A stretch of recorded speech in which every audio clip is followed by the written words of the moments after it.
If you have heard any episodes of Solo Queue thus far, you know that I play this massively multiplayer game all alone. My version of branching out is putting out a solo podcast about playing solo. One person, one microphone, one basement.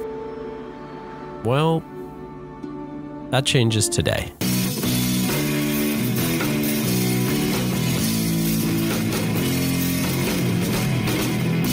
Welcome to How Do You Solo, a Solo Queue bonus episode where I interview people from across the Warcraft community. Thanks for joining me. My name's Dave Gagne.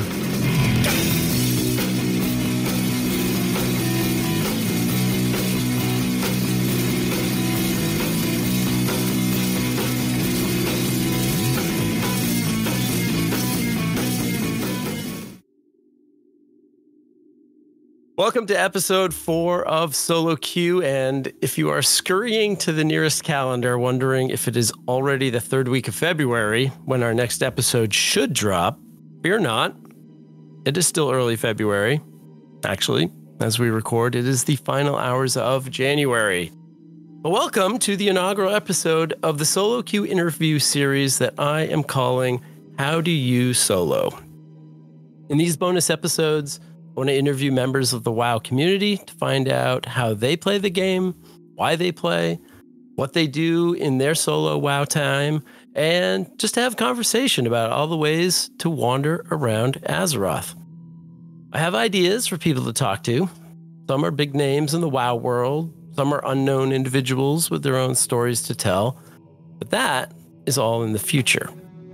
Tonight, I am not solo. I am very happy to have a guest on the other microphone ready to go. This individual came out of nowhere to be the biggest cheerleader for Solo Queue. She was the first person to reach out to me when I started posting episodes. When it came time for her first interview for this series, she was the obvious choice.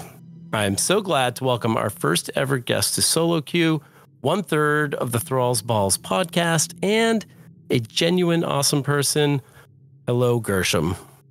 Hi, Dave. Hi. How are you? It's so good to be talking to you. Oh my gosh. We just talked for like an hour before we started recording. It's like, I already know you. You're good. We gotta think of a name for your fans now. So I'm so used to saying hi swingers from Thrall's Balls. I have a thought. I wrote it, and I think I even wrote next to it, it's stupid. Let me see, where is it? It's in the outro information. Oh my God. Not to spoil the end, but no one listens to the end of podcasts except for me anyway. Where is it? Oh, there it is. The Solo Together Q Crew. How terrible is that? It's wordy. It's funny because you're a teacher. How about just like the solo crew? I don't know. We'll figure it out. You'll figure it out. It's your project. I am the least concise person. And so you saying, oh, that's wordy, that is absolutely on brand. And then it took you 2 seconds to say, no, let's boil it down to the right thing. Solo crew. I think you got it. I'm dying. I think you did it. And now I have to like give you $1 every time I say it. God, I wish. Like ad rev. That'd be so cool. I wish. Like, don't say the crew's name because I need to pay for that. Oh my God. No, but thank you so much. Seriously, thank you so much for having me. I'm very, very excited. I know we've been texting, over the week, and it's been really hard for me not to spoil. Like, I wanted to scream from the mountaintops, like, hey guys, guess what? Solo Queue's, it's gonna be a big thing. Come on, let's go. I'm gonna be on it. Let's go. So yeah, really excited to be here. That's awesome. I mean, it really kind of blows my mind because, as we were talking before, I'm a big fan of podcasts. I've said that on the show before. It's the reason I'm doing a podcast because I really like what's going on and what people put out there. And so this is the first moment that I've had a chance to talk to someone that has filled my earbuds in the past. And that is blowing my mind just a little bit. I'm not going to lie. So just smash that explicit button, though. Oh, do I have to not cuss on this show? Do you not pay for the explicit button? No, you're fine. You're fine. Yeah, no, I don't care. We can figure that out. I can explicit one episode. I don't really care. The regular podcast, I am going to be, like whatever. I don't need to go crazy, but You do you. We'll worry about that later. Well, tell me, like, where did you start? Like, how did you start with WoW? Where did it bump into your life? Why did you start? What happened? So, there goes my doggy. Now that we're recording, he wants to whine. So I've been playing since the day after vanilla dropped, not the day of, because at the time I was sharing a computer with my boyfriend and he hogged it up. And so at the time so my gaming background before that was just kind of like, I don't know, like what you would say, like 90s, you know, early, late millennial, whatever it is, like the millennial, because I'm 41, but like whatever, like 90s games, you know, Nintendo. I didn't really go as far back as the Atari, but it was like Nintendo, Super Nintendo, Sega, all that stuff. And so I was always just kind of playing those games, just hanging out. And, you know, obviously in high school, I got into like Magic, Dungeons and Dragons, and some other tabletop games. You know, we used to play things like Vampire and like Morton's List and some weird stuff like that. And then just at one of those sessions, people were talking about Warcraft, and I didn't know what they were talking about at all. So my boyfriend at the time immediately went out and bought me all 3 of the RTS, the orcs. Oh, nice. Yeah, everything. Yeah. So I did all that. I did use the cheat codes. Yes, I did. All your base belong to us is a thing. So I pared down the games a little bit. I boiled them down and I got the story and, you know, just really unforgettable moments, right? Like Arthas calling Sylvanas a bitch, like, you bitch, you know, and he's like chasing her through Bentolas and stuff, like, and then there's like, oh, there's going to be this huge like open world game. I'd never heard the word MMO. I didn't know what it was, but I just started looking. I started reading articles and getting involved, and then I just really, really, really wanted to play it. And so I rolled a character, and I didn't get to play on the first day because I was sharing a computer with my boyfriend. So I played the next day, and kind of been playing ever since. I mean, with breaks, I take little breaks here and there, but I was bitten immediately. There was never a time. I'd have to say, like, there'd be times when I was on break, usually for like work-related reasons, or, you know, I didn't have like the proper equipment or things like that going on. And so I would go a couple of years without playing. You know, I went from like TBC to the end of Wrath without playing, and then I got back in, and then I went from like the beginning of Pandaria, and I didn't play again until like Draenor, like. But I would like think about the songs. I started looking up songs in the meantime to like listen to the music to get like a WoW fix. Like I had been bitten from the beginning. Yeah. Yeah. How was it changing from that RTS world, like that? Well, and a solo experience mostly, unless you were doing kind of those PvP, whatever things, but that's a mostly solo thing, at least going through the campaign modes. What was it like to all of a sudden be all the other champions of the world running around? Well, so I'll tell you a funny story that actually, I don't know if I've ever told this to anyone before. My first character was a Tauren. And so I was in like the village, like not the Bloodhoof village, but like the little tiny one where you first started back in the day. Yeah. And I was going up to NPCs and typing hi and say, like, like I could talk to them. This is awesome. A true story. That's how used I was to kind of the art. And my boyfriend, like, he leans over me. He's like, they're not doing anything. And I'm like, what? They're just standing there? And he's like, yeah, that's an NPC. And I'm like, what? So I was used to the RTS system where like everyone on the map is doing something for you. Yep. You can go up and like, oh, work, like go build me some shit, bitch, or something. You know, it's like, no, like you just go up to old girl in like Bloodhoof Village or wherever she is, and she's like, Earth Mother's blessings upon you. And I was like, you're not being helpful. So like it didn't really have so much to do with like the people, the influx of people. It was really just getting used to like the fact that it was like an open world. Cause like really the RTS way of doing it does still feel sort of like a boxed world. And that's just how the gameplay is, I guess. Yeah. But yeah, it like joining the community and stuff came a long time later with like guilds and stuff, and I got the hang of it. But like I think the first thing that was like the big shocker was like, this is an actual big open world. And like I said, I'd never played MMORPG before. Like a lot of those friends that I used to game with had played Final Fantasy 14, for instance, or like other MMOs, you know, things like that. So like it was just, I just jumped in like feet first into the whole thing. But I mean, it was fine.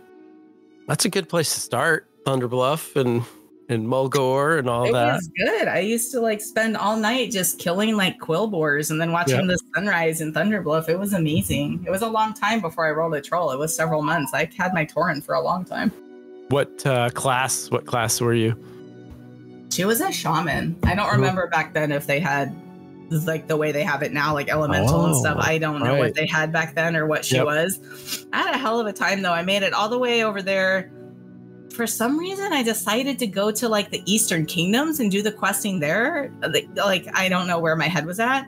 All I know is I didn't know what a gnoll was. I had no idea that I cared to know ever, and that I couldn't kill them, and that they were attacking me relentlessly, and I couldn't get my totems in order, and I'm gonna cry. And it was So you're a troll running around the Eastern Kingdoms looking for gnolls? A Tauren, yeah. I mean, I was still doing a shaman. Yeah. But when I rolled my troll, my next main that ended up being my first main, my first 60 back in the day, a rogue, she was like, that Eastern Kingdom shit came up and she was like, nah, bro, like, I'm going to stay over here in Duratar where it's nice and sandy and hot, I guess. I don't know. Yeah. But the gnolls and the Eastern Kingdoms were not our thing. So I dumped the shaman. I went with the rogue. I played her for a long time. Like she was my main. I don't like her anymore. They've done so many things to rogues over the years, and I just think my playstyle has changed that I don't necessarily enjoy playing her. But like I always like get her to 70. Just, you know, like just she's one of those ones that it's just like I love her. I just don't play her anymore. Yep. When did you switch to hunters? So about that time. So I guess it was about that time I took a break. So I moved from San Diego to Chicago. This is like at the end of BC. So like 2006, early 2007, I came out to Chicago. I didn't have a computer for a while. And then I came out here. And by the time I got everything, you know, squared away and got a computer and everything, it was the end of Wrath, which is by all accounts and purposes a very exciting time because you're going to go kill the Lich King. But I think it's interesting. So we're on this show about solo queuing and playing alone in the game. This was really when I started to play alone, actually. So before that, I had, you know, aforementioned boyfriend. We had a guild together. We actually ran a guild together. We went to the first BlizzCon. We met up with our friends. We kind of did the social thing. And then I came out here and I was, you know, alone. I just had, you know, my little thing, and I'm like, well, try like WoW again. So I jump back in, and it's like 3 point, you know, whatever it was. Basically, people were on the ICC raid. And I did not know what anything was at all. And the thing is I missed the opportunity. I guess like in retrospect, I could have been more social. I could have talked more or reached out to old members of my guild. But at that time, I was like, it was weird. It was just my vibe. I was like, this is cool. And this is a very barren, like kind of neat place. And I just really started getting into the story more than feeling that crush of like raiding and stuff. Because like in vanilla and TBC, like people who didn't play it back then, there was still that rush to raid. Like we were in Molten Core all the time. We were in Zul'Gurub all the time. We took down Kil'jaeden. Like, you know what I'm saying? Like I was raiding, and then I just came to this like other place in my real life, and I just started playing solo. And it was just the best place to be in Icecrown, like all by yourself in the middle of the night, no kids, no nothing, just wandering around, and it's dark, and it's all these weird like those weird like zombie dudes, like all the undead. And it was bitching to me. Sorry, it's my dog. I don't know what he's doing. He doesn't like zombies, clearly. No, clearly not. But yeah, like that's kind of where my solo experience started too, was just leveling up. So like I was that's when I rolled Gershom. That was the point of the story. Sorry, I got distracted. But yeah, that's when I rolled Gershom. I was like, I don't like this rogue anymore. I think that's what it was. I was like, not into it. I don't know, whatever. And also like at that time, like I had split from the boyfriend and moved out here and everything. So it was kind of like, I'll just let her rest for a little bit, do something new, roll a new tune. So I rolled Gershom, and I loved him ever since. Gershom's my boy. I'll be playing him and I'll yell. I'll be like, yeah, you get him, dude. Bro, you punched him in the side of his freaking face. Like, I love Gershom. It's been my boy forever. So is it that Gershom is you or not you, or a combination? Like, it's totally both. Right? Yeah, no, of course. Yeah, it totally is.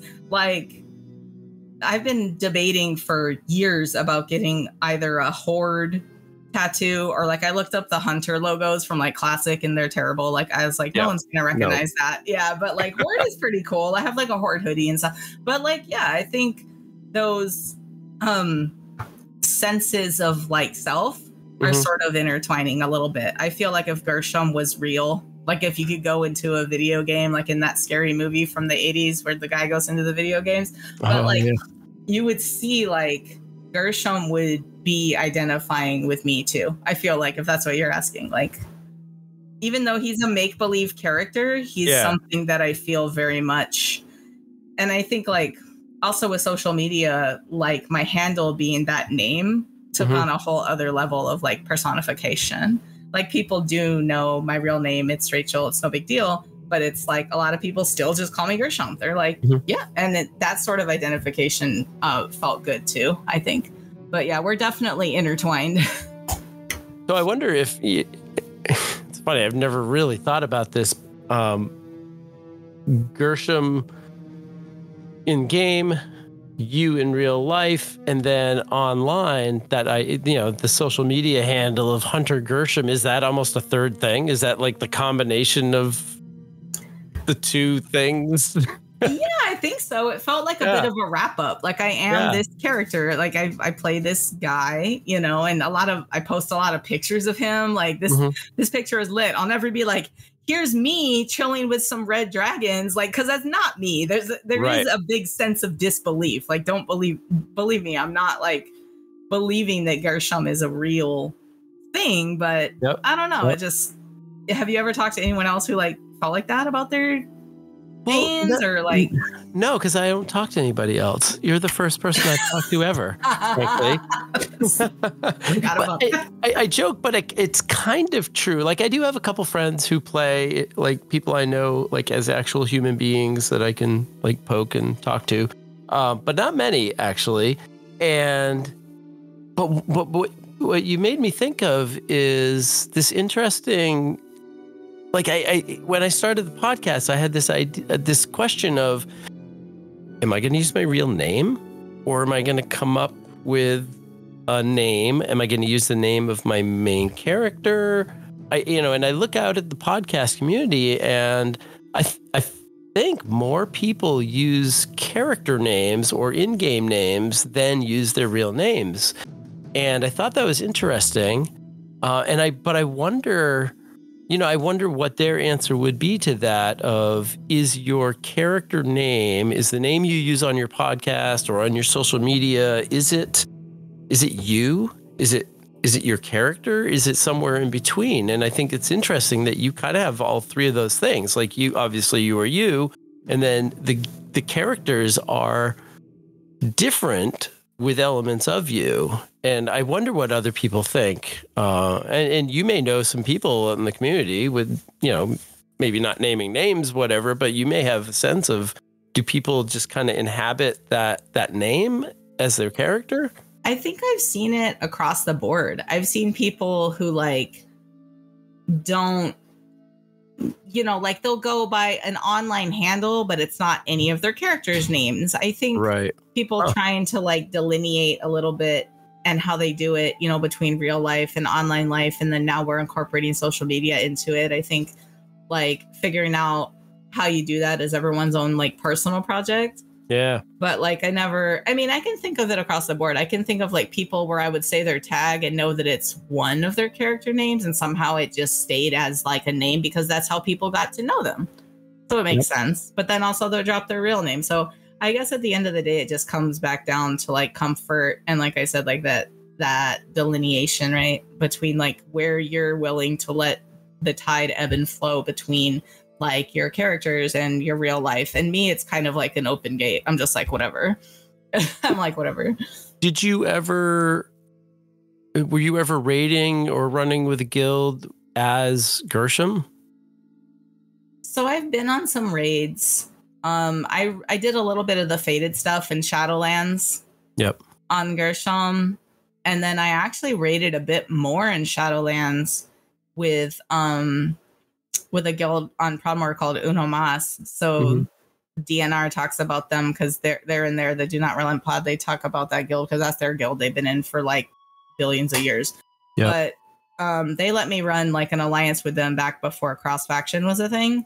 Yep. And I was kind of getting into being that character too. So maybe that is just something personal about me where like I don't delineate a lot between my fantasy world and like my reality, I guess.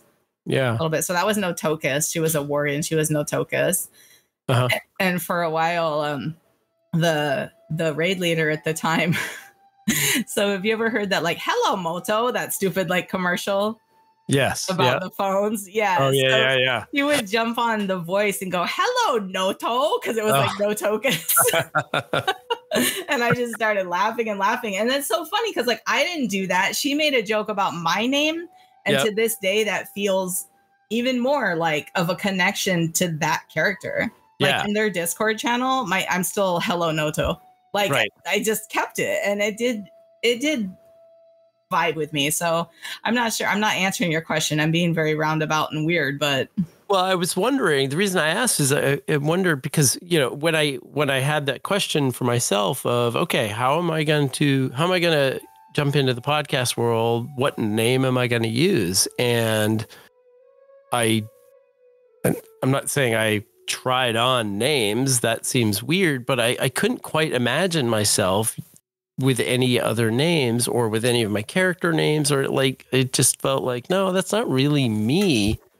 But I also have never been a part of a group online. Like I've never been in a guild. I have a bunch of characters in a guild, but I literally have never, I mean, it was literally just to get to my Hearthstone to 15 minutes. That's all.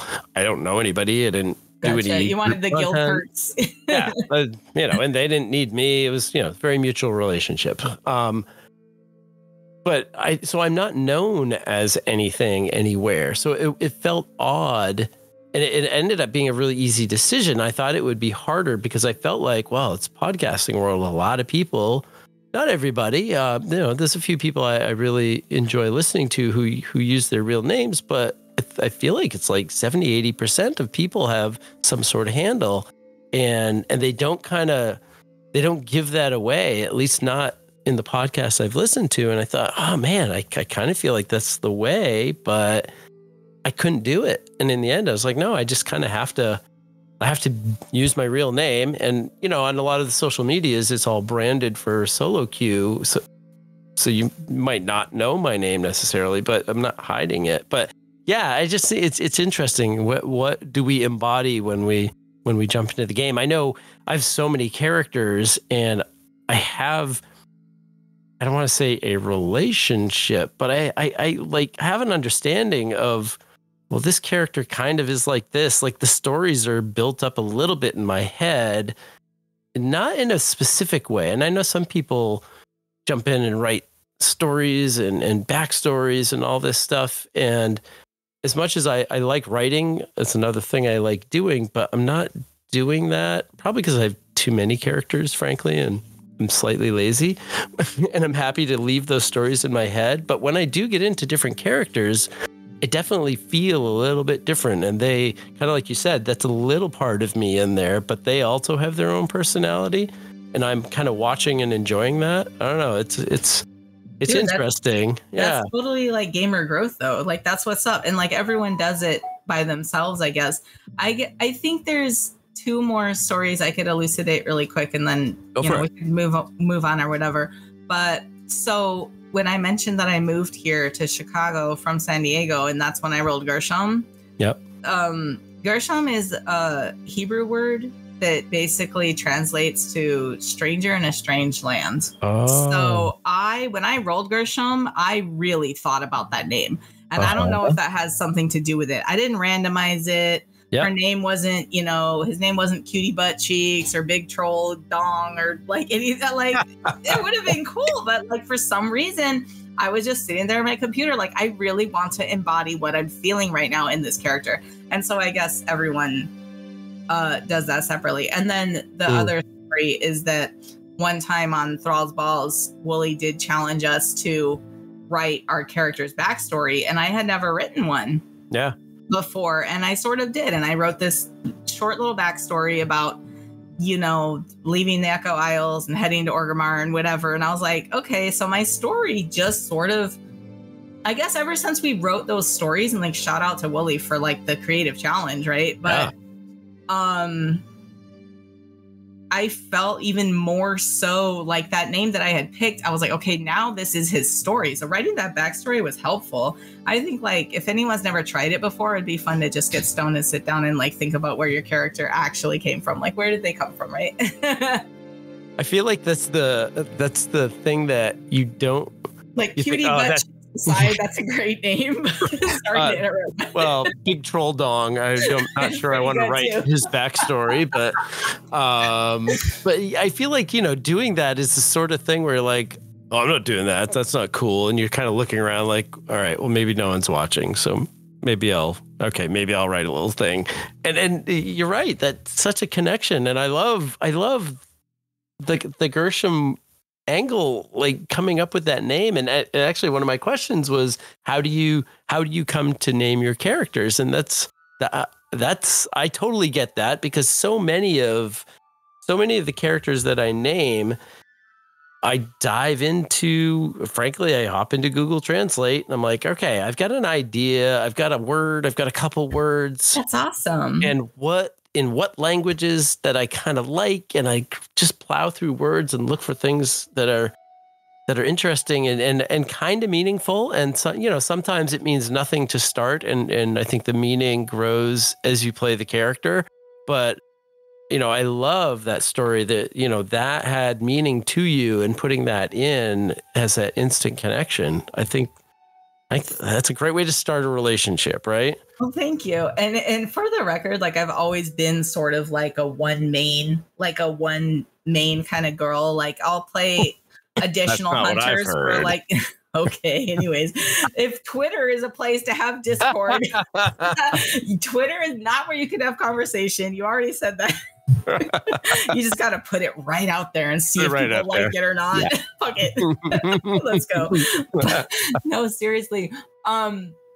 The thought that Gershom is actually the only one that I ever really like put time into naming. And I'm not sure, I must have just been going through something mentally at that point. But trust me, I got me some Slide Drools, and I got me some Winn-Dixie, and I got me some Tim Story Guy. Like, I don't like just random ass names like that I hear on a podcast that I think are funny, or that I add like a friend's name to it to, low key like grab ass at them, like something like that. So like Gershom is the most significant character, which may be why he's the main that I'm connected to. My other alts, I'm like, okay, Heritage, bye. See you later. But yeah, I'm not friends with them. I feel like Gershom's like my friend, sort of. Yeah. Well, but isn't that, I nowadays I play one game. I play Warcraft. I don't really stray. Frankly, I don't have time to stray. I don't have enough time to play World of Warcraft, never mind hop into every hot thing that comes in. So I really have put blinders on. But isn't that kind of one of the beautiful things about this game, if you want it to be? Obviously there's a lot of ways to play this game, but if you want to have a relationship with these characters, I don't know, isn't that fantastic? Isn't that entertainment? Isn't that your high fantasy game? You're playing a fantasy game. And just to make another point about it, I can just imagine the days we used to play. Did you ever play Dungeons and Dragons? Or like I did, yeah. I think first or second edition. Like I'm kind of old. Coming to the table at D&D night and saying that your dude just woke up in the tavern and that's where he is is like the dumbest shit ever. Like everyone had a backstory, right? Like I feel like when you said like people in Warcraft might tell you like, oh bro, that's lame, that's not what the cool kids are doing now. Like in D&D, if you didn't have like a 10-page backstory, you weren't one of the cool kids. You didn't just walk into the inn and be like, hi, I'm Tim Story Guy or Big Troll Dong Guy. Big Troll Dong. And like, here I am, I'm ready to play the game. Like, okay, get it. We're in Moodguard, I get it. But still, like, Jesus. No, I felt like it was more important to have backstory back in the day. But well, you know, it's funny. We talk about this, the RP part of this MMORPG, but man, if you, I don't know, I feel like I live in a little bubble, and I literally do, because I really don't play with other people, but I hear about a lot of people playing the game through a lot of different podcasts and social media. And, you know, if you were the sort of the casual observer of all this, if you were the historian assigned to come write the story of World of Warcraft, why is no one RPGing in an MMORPG? Yeah, why is it all BIS and you know, hitting the training dummy and numbers and simulated this and it's such a different game, and it feels like to say, oh, I love getting into this character and we're going to do a thing, and this has nothing to do with, you know, eye level or blah, blah, blah. Like, that's not the way you're supposed to do it, even though you can do it any way you want, but it's not where the game is. And I guess the real world worry of that is the people making the game have to ultimately make a game that people want to play. Otherwise, you know, like any business, and, you know, there's certainly plenty of business going around Blizzard right now, but in any business, if no one buys the thing that is amazing, it is no longer a thing. So they have to make the game that people want to play. And if people only want to push numbers and push keys and push things and do that, that's less and less RP stuff that will make it into the game. That's my worry, I guess. I guess that would, I mean, I don't have the notes up. I told you I wanted you to surprise me with the notes, but I mean, because it does sort of carries into a conversation about like where the game is going for casual players. Like you and I could probably wax poetic about this for a long time. So I don't know when you want to get into that, but yeah, I mean, I think in general, like the game has always had a balance of, you know, like numbers and stuff like that. And then like the odd, you know, RP player or casual player or solo player. And I feel like really, like, I've always been of the mind that like if someone tells me that's not how you're supposed to play the game, I just flip them the bird. I'm like, I'm gonna play it the way I'm gonna play it. That's how I am. But yeah. I think you're right. There is enough. And frankly, I have to say, this is why this podcast showed up. I think I mentioned this a while ago, but I had the idea about a year and a half ago, and for various reasons, I didn't get it off the ground. I decided not to do it. And it really, you know, it was off my plate until they started talking at BlizzCon about follower dungeons and other features that I was like, oh, wait a minute. This is the first time that they're talking to me as someone who does not get into raids, who does not end up getting into dungeons usually, unless I have to. You've twisted my arm. I can't do the quest chain until I get into a dungeon and do the dungeon. There's parts of the game that I just don't do. And I still remember sitting on the couch with my wife watching. I somehow got her to watch BlizzCon, segments while we were sitting on the couch one night. And I thought, oh my God, this is the first time that they are putting stuff in the game that is pretty meaningful for solo players. I'm going to be able to get into dungeons for the first time. And right there, that was this. I went to my OneNote and opened up all my tabs that I'd made a year and a half earlier. And I was like, okay, this podcast is a go, because that was the thing that launched you off. Wow. Yeah. I mean, that was literally what, November 3rd, November 4th was BlizzCon. And by a couple days later, I was like, okay, I'm going to make the rest of the social media accounts, and I'm figuring stuff out and getting stuff lined up, because clearly the game is going to move in a direction, at least for a few minutes or a few expansions or something. Like, they're going to give me something to do, and those things, sorry, not to interrupt. Those things are kind of like, I think Wooly put it best, and he was talking about dynamic flying, but he's like, you've created something so dynamic. In this case, we're talking about follower dungeons, obviously, but you've created something so dynamic and so, like, in the truest sense of the word, it's a paradigm shift for gaming, right? And I don't think they're ever going to be able to go back from that. So from this point, there will always be something to do. And by the way, I did my first follower dungeon right before we got online. I was like, I have my thoughts on it. So like, I was almost out of time. I'm like, it's like 6:55. I gotta go. But it was the no coup defensive that I've been meaning to do. I already have lore master, so I didn't need to do it. But I'll just say, I was really impressed by some things. And I know I'm talking like I'm talking as I think here. I think it was pretty cool, but I noticed a lot of like weird little things that I hope will just iron out in the future. Like my party, the healer would like not heal me the whole time. Mm-hmm. So like weird stuff like that. This is all just like mechanical stuff that like you could probably provide feedback. Like you could even throw that on Twitter, like, hey, at WowDoes, why when I'm running, these follower dungeons, I don't get healed till the end.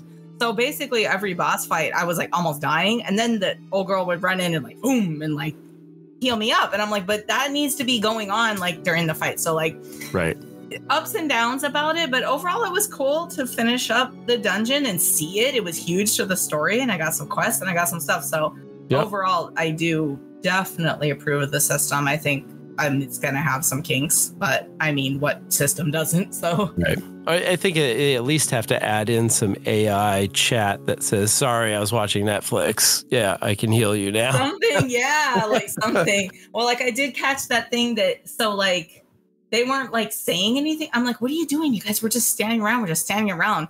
And I actually thought about you. And I was like, oh, there's this little yelling guy right here. And I could you could be the follower and they could be. And so then Garrick runs up and she's like, hey, I got your back. Let's go kill these guys. And I'm like, sweet. Okay. But then her little druid friend didn't heal me. So I didn't die, though. It was fine. I didn't die. I mean, to keep in mind, too, the follower dungeons are like on normal.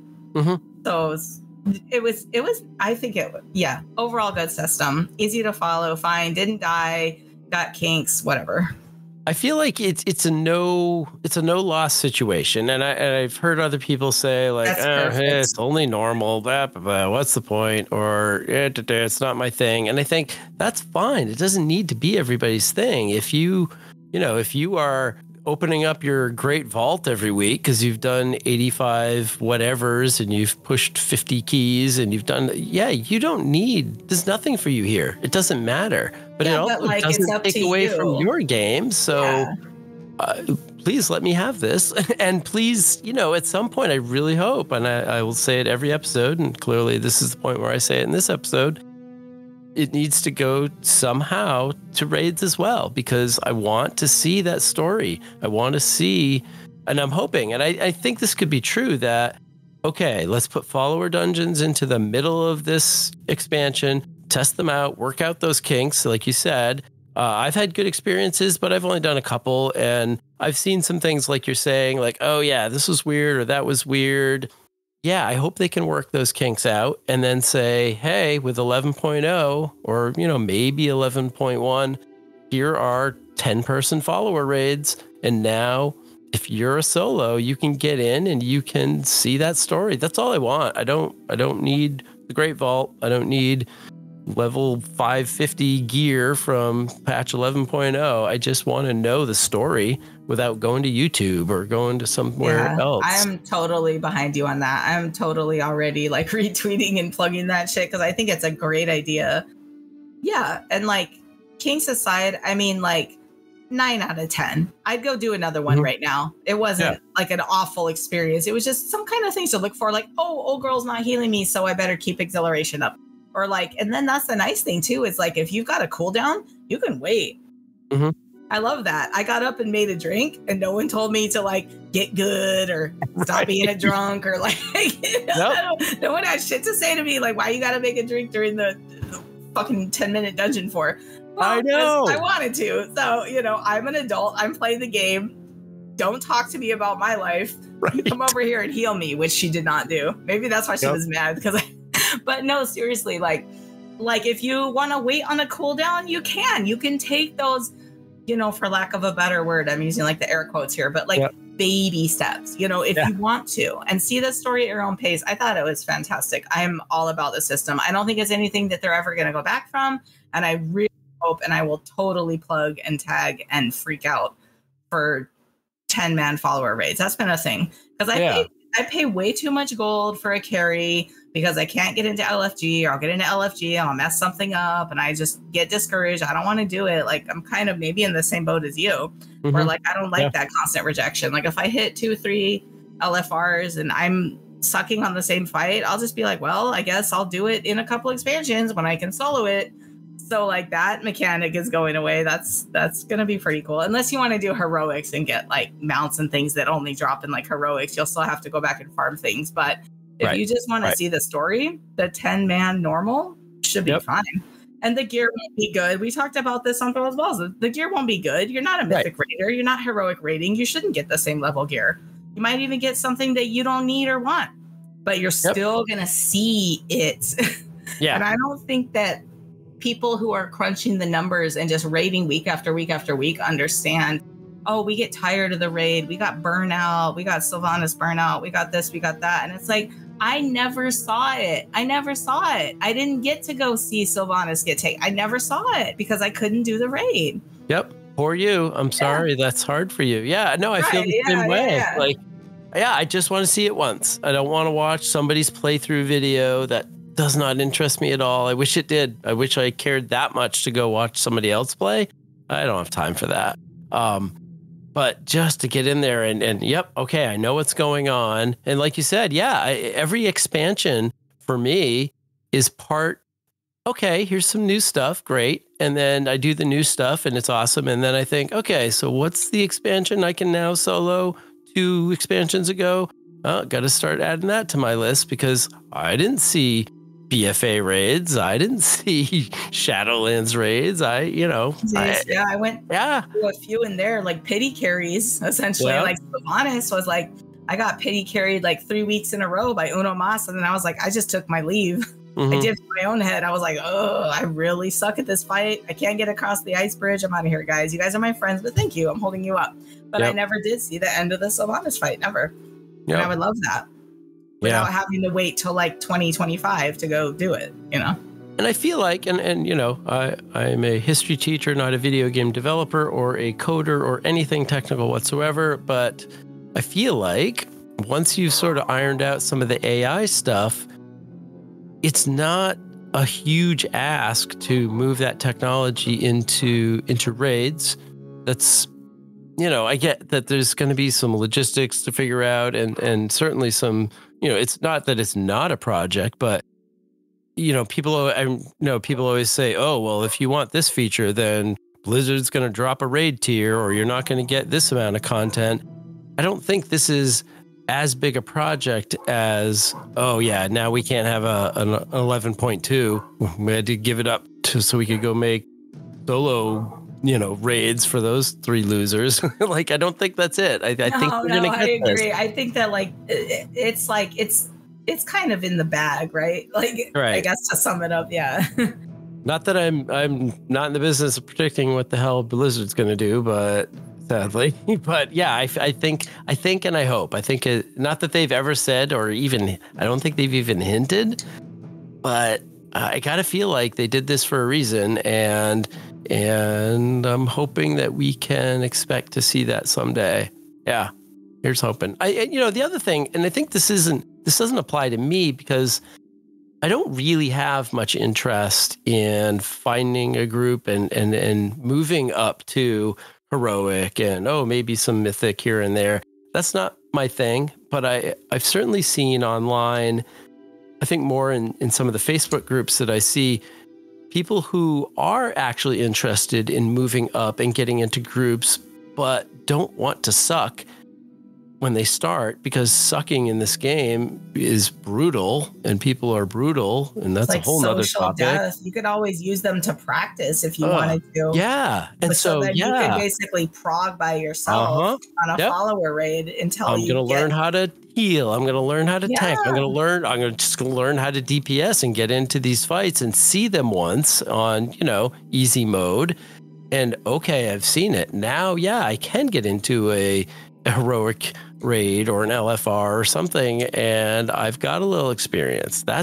And people are loving that reason. And I think that's an even bigger group than, people like me who don't really have a goal of getting involved in a guild or getting involved in regular group content. I think that's a huge benefit to Blizzard and to the players of the game. So I think for that reason, they definitely should keep that up and keep pushing into that bigger group content for us. If we were in charge, right? Can we be in charge? Totally right. No, I wish. No, but I totally agree with you. 100%. I echo everything you said. Yay. Echoing. That's good. Hey, if you could retire to a zone or a place in the game, where would you go? What would it be? Where would you hang out? Okay. So I lied when I said I didn't look at your questions. I did glance, but I didn't think about them. But this one's fast. Yeah. I would retire to High Mountain. Ooh. From the Legion expansion. Yeah. Yeah. So this is totally random, but like I mentioned that I grew up in San Diego. If y'all want to Google it, there's a place up in the central coast of California called Big Sur, SUR. Yeah. Mm-hmm. Very mountainous with like steep drop-offs that go like right to the ocean with like roads kind of winding through them, and there's like forest on one side, but you're on the beach. And Big Sur is the shit. I've been there once in my life, and it just completely freaked me out with like how spiritual and beautiful it was. And I feel like when I saw High Mountain for the first time, I think I posted on Twitter, this was years ago, I was like, This is Big Sur. Like this, I would retire to High Mountain. The drums, those drop-off cliffs. I mean, I'd want a flying mount if I could retire there, obviously, because it's pretty hard. I was just doing a Vulpira for Heritage Armor. Yep. And so I was taking her through Chromie time through there. And she's like, she's like 17 or 18, whatever. She gets up there. And I'm like, I have to walk up all these cliffs. Yes. So if I retire there, I'm going to assume that I retired with like, instead of the watch or the ring or whatever, you just get like a horse that flies or something. Invincible. Fuck it. I got invincible. It's fine. Just make them fly. Oh, they already did that too. Okay, we're good. I'm retiring to High Mountain. That's amazing. Yeah. There was so much verticality there. I remember thinking, I can fly, but the first time I'm going up this mountain, I'm going to walk. Like, I'm going to earn it. Or I think I probably rode something. Oh, maybe I did walk. Maybe my character did walk to get to that super high peak. And it was just kind of cool. Like, I don't know. That's another RP gig, though. Yeah. After you do it a million times, you'd rather have a flying mount too. Like, okay, I've seen this. Yep, done that. Okay. I did the walk once. I did my spirit walk. I did my walkabout. We're good. Yes. My quads are burning, bro. Can I get on a flying mount, please? So you're the host of a podcast, and you guys have been running for at least a couple of years, right? How long has Thrall's Balls been going? I want to say since 2019. It was definitely Shadowlands. I think we were on Nathria. I should probably pull up my Spotify and check. I think it's April of 2019, if I remember correctly. So yeah, we've been going for a while, and we haven't really taken any long breaks. We'll take like a week here and there for like different things, but yeah, I mean, dirty mind, clean behind. What does Willie say? I don't know why he says that. I think you got it. Yeah. It's your weekly source of very blue, very opinionated, somewhat fairly nasty, Warcraft news and opinions. We make drinks for fun. Like you mentioned before, we do thanks for the shout out, by the way. That was so nice of you. I went to listen to your episode and I was like blushing at work. I'm like, Dave, no way. I mean, the drinks literally have fascinated me. The amount so of work. Fascinating, believe holy crap. You guys. There's some that have been so nasty. Yeah. Sometimes we try, sometimes we're like, all right. I remember there was one time I was like, oh, I'm just going to make a nasty one just because we haven't done one. I don't want to drink this shit like at all. It was something from Legion and it involved like Tabasco and like tequila or something, like a shot. And I took it and I was like, so you've been doing this for a while. So people who don't know, you guys pick a theme, a character or something, and you try and make a alcoholic drink that matches that's idea. What it was. So we've reluctantly started calling it a season. So we'll pick a theme and we'll go through all the things that are in the theme. So at this time we were doing like race and class combinations or something. And I think I did the destruction warlock because I second main a Destro warlock I might even be incorrect, but it definitely involved like green Tabasco and tequila and it was a shot and I took it on the air because sometimes we do it on the air and but then there's been really good ones too. I mean, we have fun with it. Yeah, I appreciated the color, trying to match the colors of the dragons and finding the thing that's going to make that drink the right color. And, obviously you guys are doing a podcast, which is audio, and the listeners are not going to know what the drink looks like, but you guys are going hard at We've been trying to get the Instagram. We've been trying to get the Instagram going with drink photos, and like none of us just ever do it. We all just end up being Luddites and like not involved. But I think I do want to push that. I do want to start doing like Instagram photos of the drinks. We may not get a backlog for that, but I think that's on the deck that we should post like the drink recipes, even if they're gross. Sometimes they're really gross and sometimes they're really good. What's been the tastiest one that you kind of remember off the top of your head? Anything? So I think there was one I liked, and I may have mentioned this before. It was like I think I liked it because it was visually appealing though. So it was the Dow. We were doing like cities and I like a very basic, it was like vodka or whatever liquor. And then like grape, like soda or grape juice or something like that. And then I put like edible, like gold and silver glitter in it. And it just really made the whole thing like pop. I was like, oh, this is just like a vodka and soda. It's not a big deal. But I put this swirly little like glitter in it.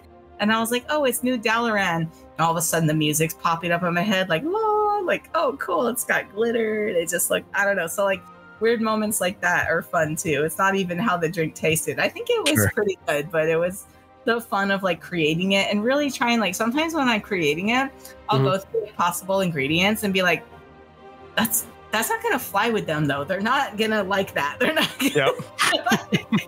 And I'll think about my co-hosts. I'll think about Wooly and Bent and be like, they're never going to get this. This doesn't make any sense. So like in my head, I'm thinking about what they might think about it. But yeah, so it's fun. It's like another like little fun creative process that like, Wooly put out there, which I think is neat too. So yeah, we have a lot of fun doing it. Even if the drinks are gross, like we'll just be like, there's no one's gonna force you to drink it, right? Like if it sucks, there's been ones that Wooly has put aside, like this is absolutely terrible. I'm going to get a Coca-Cola now, and we're like, okay. So yeah. So it's funny. I came home tonight, and my daughters were home, and one of them said, and she does not play World of Warcraft. She's dabbled a pinch. Her boyfriend does play World of Warcraft, but she said, I'm trying to come up with a recipe for the last in-game drink that you mentioned, which was Azure Ley wine. She's like, yeah, I'm trying to come up with a recipe for that. Oh, wow. She's got her tail. Like, that is amazing. that is amazing. So cool. I love when I pick up my daughters from school and they say like Lotaro Gar to be funny. And especially if I'm wearing like my horde hoodie, or like back in the day when I used to have a mask, I had like a horde mask, during like the pandemic, and my kids would just run up and be like, Lotaro Gar. And I would just be like, work. So I know you've mentioned at least one of your daughters plays a little bit. Tell me about that time playing together, and what does that do for your family? Okay. So my oldest daughter did start before she started doing like the Minecraft and the Roblox and all that stuff that she does now. It was during the pandemic, obviously. So, okay, I'm trying to think of a backstory. So when the pandemic started, my ex and I, their dad, were already sort of split, but living in the same house and like blah, blah, blah. That's just how we kept it and whatever. But we had 2 computers at the time, his and mine. We had actually bought another with the pretense that the kids were going to be doing remote learning. Like everyone's like, just go get a computer. So we did. And we made it a gaming computer just because we're like, if we're going to buy another computer, we're going to build another computer. May as well. So we did. And so we got the gaming computer. And, you know, little by little, my oldest was like, what are you doing? What are you doing? At this time, 2020, she was like 7. So when she wasn't doing school or on the weekends, we would get on each computer, and she wanted to roll, much to my chagrin, a pair of night elves for the horde. For the horde. And she wanted night elves, so we did night elves. And I think the funniest thing about this is that aside from all the bonding time we had, so there was this movie that came out during the pandemic, a kids movie. It was on Disney Plus, and it was about cheerleaders and whatever. And I had all these really funny little like cheerleader songs. They'd be like, oh, we're fired up. We're fired up. Oh yeah. Oh yeah. Or like some dumb like Disney songs like that. Right. But the night elves, they flip when they jump sometimes. Yes, every 4th time, I think, or 3rd something time. Like that, right? Yeah. There's like a world record for like someone went 16 times before they flipped or something. Oh, wow. I don't think it's a Guinness World Record. I think it's like a Twitter world record. Doesn't have the same cachet, but sure. Right, yeah. I mean, these days, Twitter said so. But so we'd be running around, you know, going down to like Dark Shore or whatever. And this movie would be on in the background so that my youngest, who was way too little, she was like 4 at the time, she'd just be watching the movie. And so we'd be running around on these night elves jumping. And she's like, Mom, look, I'm flipping.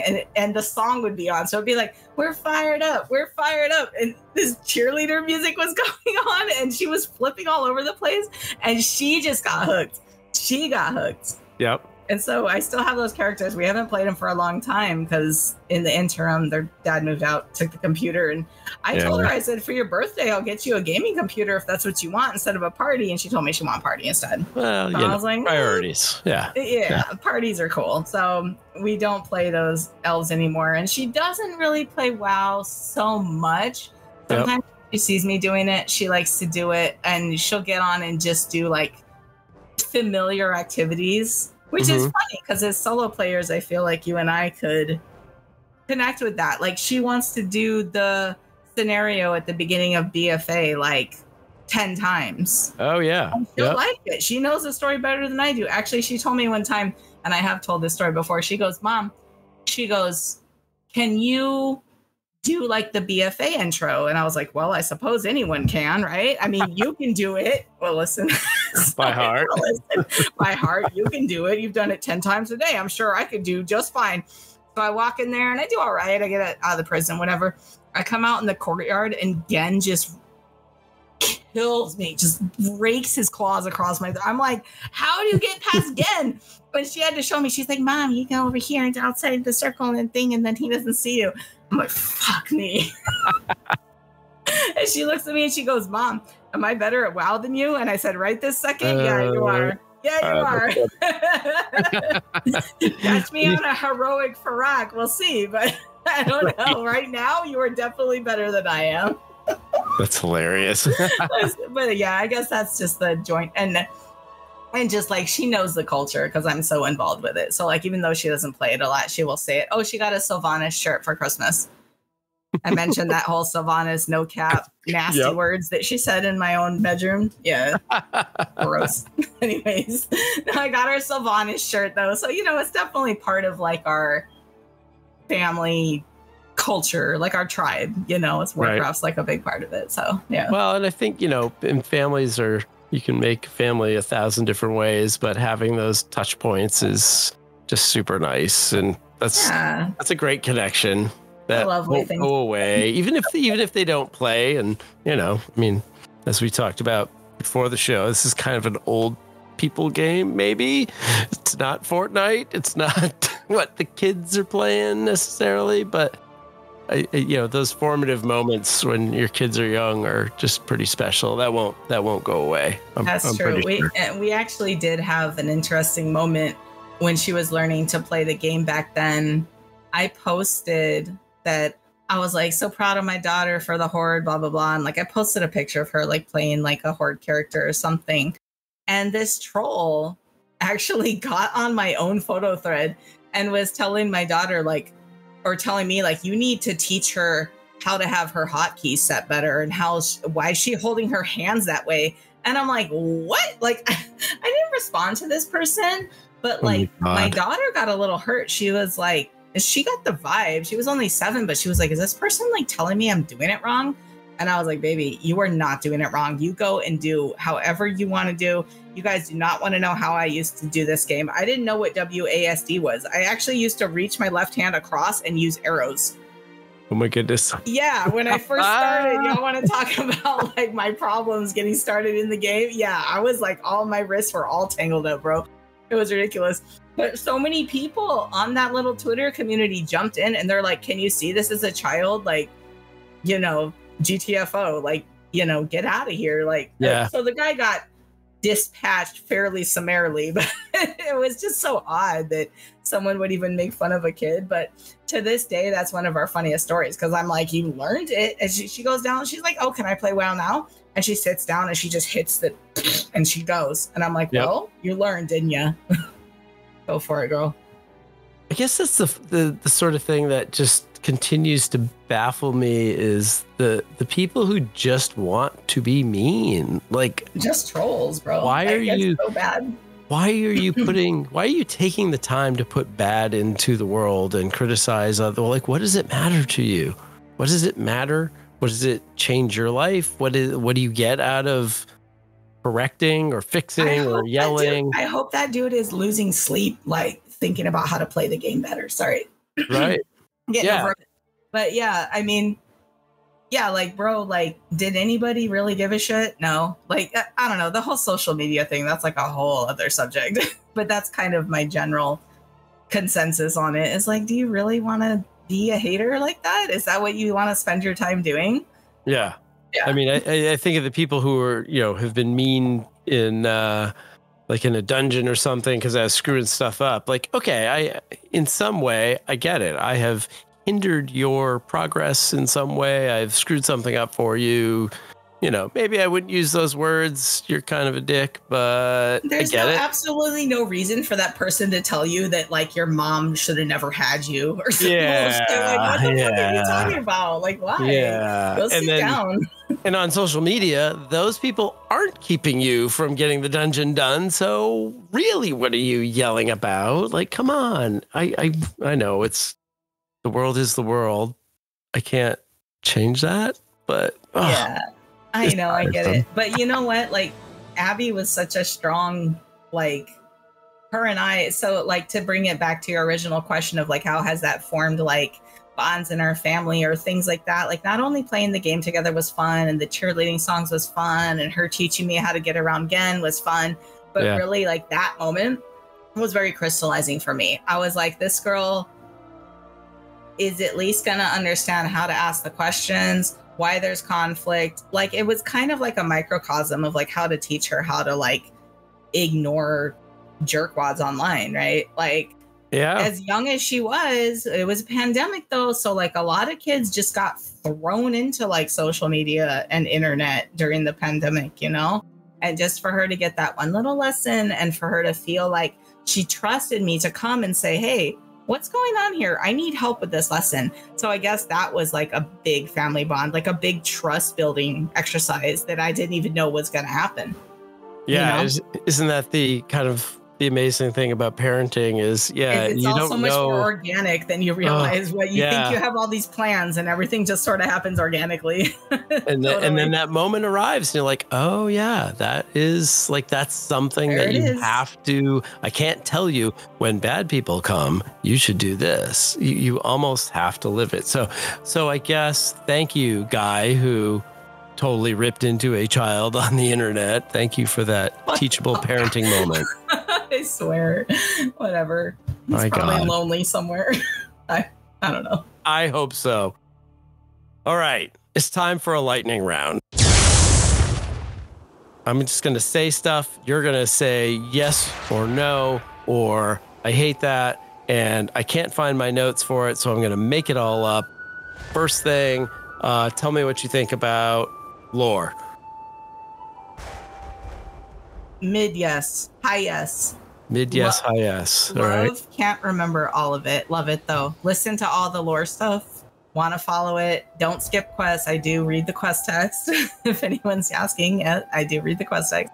Yeah, hi, yes. Was that too long of an answer? No, and maybe I'm biased because I think that is the answer I would have to give when you said, yes, can't remember it. That is totally me. And I have to admit, as in the real world, I am a history teacher and I have a terrible memory. And that's a funny thing to navigate. But I feel the exact same way about the lore. I love the lore. I take it in. I love the Chronicle books. I love watching Noble's videos and all of these things. I don't always remember it as much as I want to. It's not there at my fingertips. I'm not good at absorbing anymore. Like, I don't know. This is maybe like an age-related thing. I hope it's not. But like as soon as someone says something on like a lore podcast, like Live Left Lore, or like it used to be Morley Gray or whatever, and it was like they'd say that, and I'd be like, "Fuck, that's right! God damn it!" I would get so mad at myself. I'm totally entertained, and I've taken it all in, and an hour later, I've forgotten half of what you said. 100%. I hate that. Oh my god, I hate that. Oh my god. All right. Well, this is the slowest lightning round ever. So, professions. No. No. All right. That's a hard no. That's what I heard. Let's see. What else? How am I forgetting everything that's in the game now? Playing all of the classes. Also a no. I main hunters. Yeah. Anything else? Like, what are your alt hunters? I have a second alt warlock that I keep up to speed, and I have my rogue, my aforementioned original main bugmaster that I the speed, and other than that I just do heritage armors on hunters for funsies. Yep. How many total characters do you have roughly? Wow, I don't know, maybe 20, maybe. Some of them are just sitting there though. There you go. I have this literally written down somewhere, and I cannot you're watching the video. I've been searching on my other screen for like 10 minutes. Like, I can watch you. I was wondering if the bourbon caught up with you. No, you're good. No, sadly, it's a little low, but which, might be a sign. But mount collecting. Yes. I have like 433 at this time. Still trying for the 500. Your face. You look so sad. Yeah, I'm sad because I think I also heard you your face. You actually like your jaw drop. Not. Did I hear you say that you have Invincible? Yeah. I've had him for a couple of years now. Yeah, I don't know how it doesn't exist. So he's invisible. You can't see him. He's the Wonder Woman mount. Okay. Oh no, I remember that joke. Don't go there. Gross. Oh, now you're gonna bring a horse into it. That's the worst part ever. I might have to hit the explicit tab in a minute. Okay. Mog runs. Right this second, over an hour in, and you're just hitting the explicit. Fuck. When you bring the horse in. Sorry, what was your transmog? Do you care? Are you running old dungeons and stuff for transmog? No, I don't actively search. I just keep things that aren't in my collection already, and I probably have like however many outfits they let you have is like 25. Which, by the way, I think they should let you have more, because there are times where I want to save a set, but there's sets saved and you can always mess with them, I guess. Overall, like maybe a mid on that one, like a yes, no. Okay. So today I learned that 25, that's the limit for... So there's like 25 sets you can make based on like whatever you want. Like you could just pull any pieces into it and save it. And then in your collections tab, there's a sets.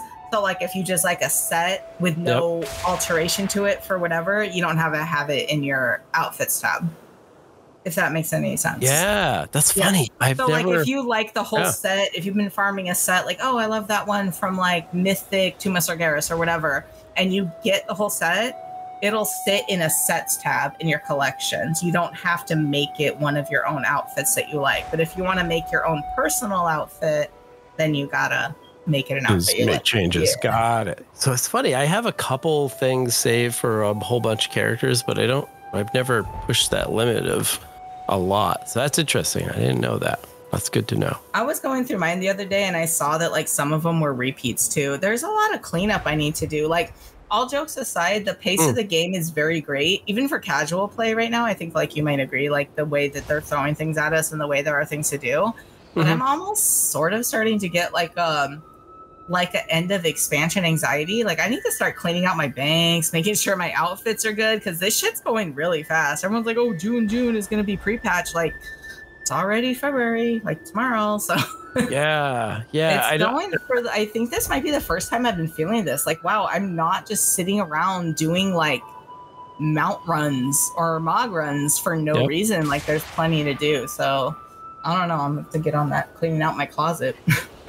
So what do you do when, you're through the current content? It's in a place like right now where, okay, I've done the current stuff. What do you get into the game to do? What pulls you in?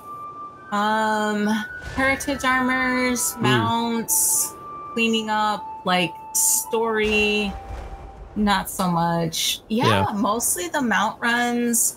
And like, I'll always pop in and see if there's some world quests that'll get me like, a butt ton of money for nothing. Or like, I'm not very good at gold. I don't do like gold farming or anything. But like, if I can go do like a mountain climbing quest for 700 gold, bet believe I'm going to go do that. But yeah, mostly mounts, mogs, money.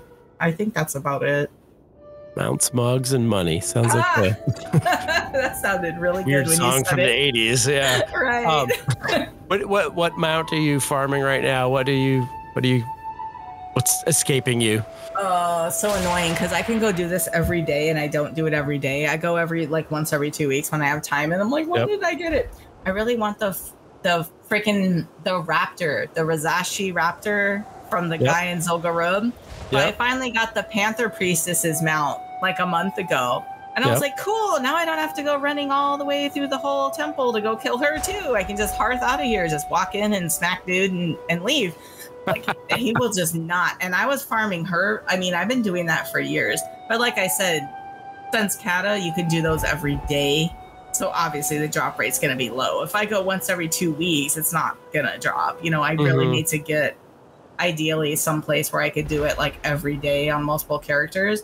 But like that's what I mean to bring it back to like the end of expansion anxiety. Like I don't know, some of it's going like a little fast for me, almost like not too fast. It's good because it's entertaining and it's engaging, but all my old stuff is just going like the back burners I feel like are just getting turned down super low at this point. Like there's just so much to do currently. But yeah, it's funny because the game, it caters to so many different people. And so you mentioned, as solo players, as people who are not necessarily tied to grinding,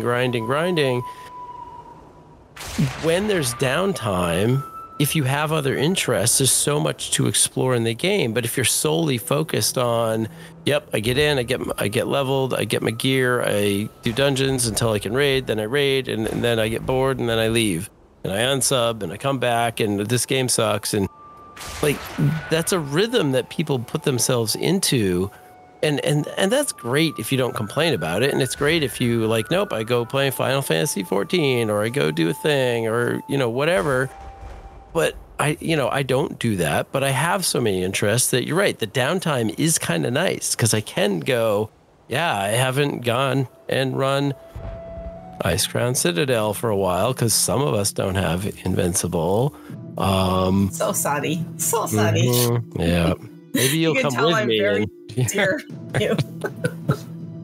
So yeah, it is nice to have that. Yes, I've done 10.2.5 and I've got some free time and I can go do those other things, especially if, I mean, you mentioned it, real life gets in the way. That's frankly one of the bigger reasons that I'm never going to commit to a raid or, I hear people talk about, oh yeah, raid night Tuesdays and Thursdays and whatever. It's like, my life is not that simple. I cannot guarantee that I'm going to be there, I don't know, probably even 50% of the time. And I don't want to be that guy who's like, oh yeah, I'll show up when I can.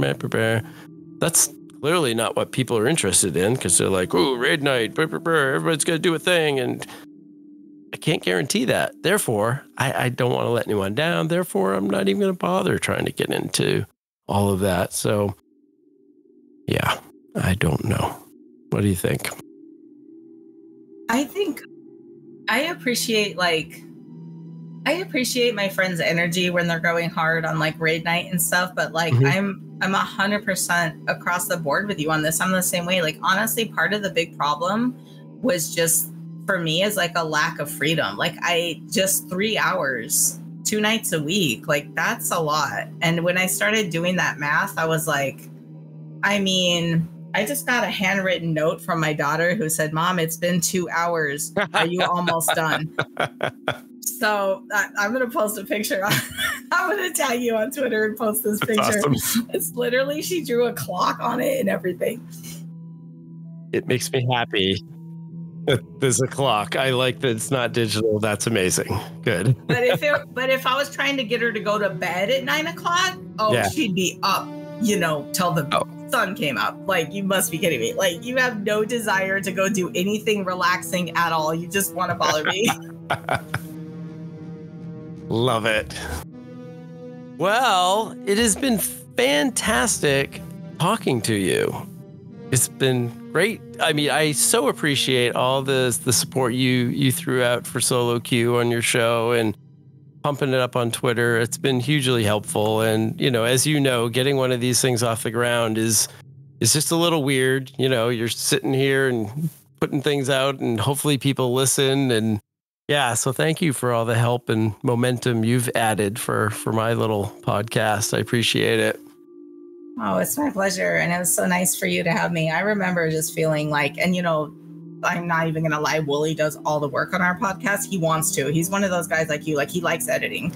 Yeah. I'm like, can you teach us how to edit? And he was like, well, I don't really need to.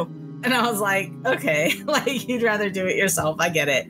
But like, yeah, like that's what it's all about, dude. Just pumping it up on the social medias. And, as a good friend of mine once said, as much of a Discord as you can have on Twitter. We've come pretty far. We've come pretty far tonight. So thank you for having me. It's been a lot of fun. Thank you.